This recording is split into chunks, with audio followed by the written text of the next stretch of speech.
আমার বোনকে তোমার হাতে তুলে দিলাম, ওকে কোনোদিন কষ্ট দিও না। ভাই, আপনি চিন্তা করবেন না, আপনার বিশ্বাসের মর্যাদা আমি রাখবো।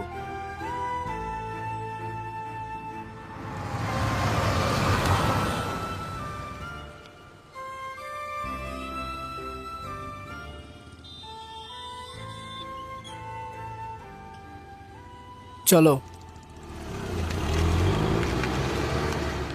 ঠিক আছে যা, নাহলে কেউ দেখে ফেলবে। থ্যাংক ইউ ভাইয়া। যা। চলো।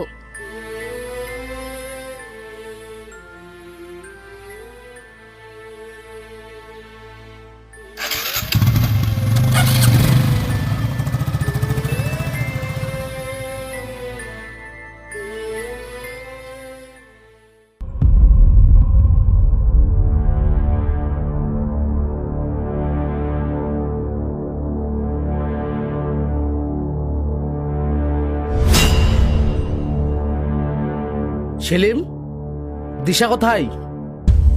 না মানে আব্বু, দিশা।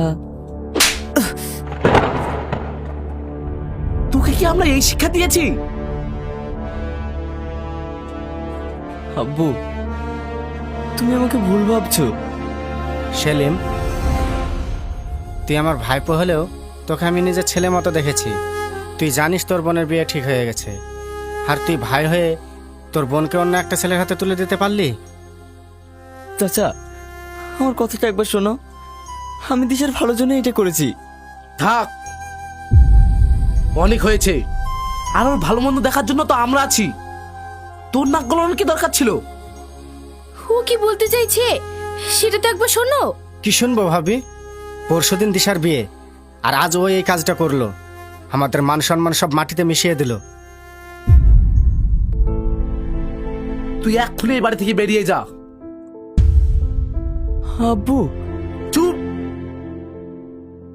তোর ওই মুখ থেকে আমি আর আব্বু ডাক শুনতে চাই না। বেরিয়ে যায় বাড়ি থেকে, নইলে ঘাড় ধাক্কা দিয়ে বার করে দেবো। ভাই, চুপ করো।